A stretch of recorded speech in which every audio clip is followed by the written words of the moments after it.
प्रिय साथी माने आसंतु आलोचना करिबा जीवन दर्शनर किछि निष्ठुर सत्य उपरे। काहाकु किछि फरक पड़िबनी जे आपण केते गोरा एवं सुंदर बा केते कला एवं असुंदर। काहेकि काहेकि ना अंधार रे कला गोरा बा सुंदर असुंदर सबु समान।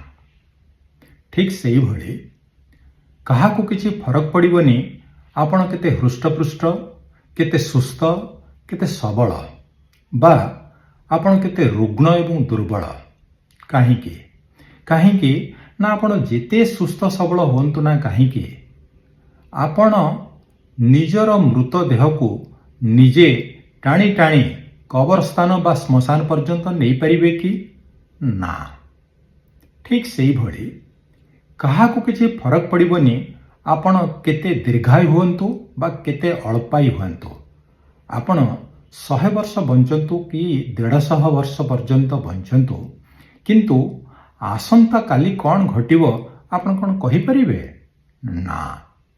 ठीक सेही भली काहाकु किछि फरक पड़िबनी आपण जगन्नाथंकर बाड़ग्राही बड़ सेवक हुअन्तु किंबा भाटिकन सिटीर पोप हुअन्तु, जीशुंकर निकटतम व्यक्ति हुअन्तु किंबा राम मंदिरर मुख्य पूजक हुअन्तु किंबा कोनोसी बड़ मस्जिदर मुख्य मुला हुअन्तु।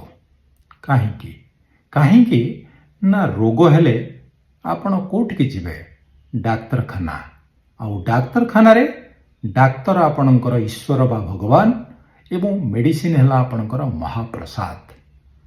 जीवन दर्शन चिंता करंतु एवं उत्तर रखंतु। धन्यवाद।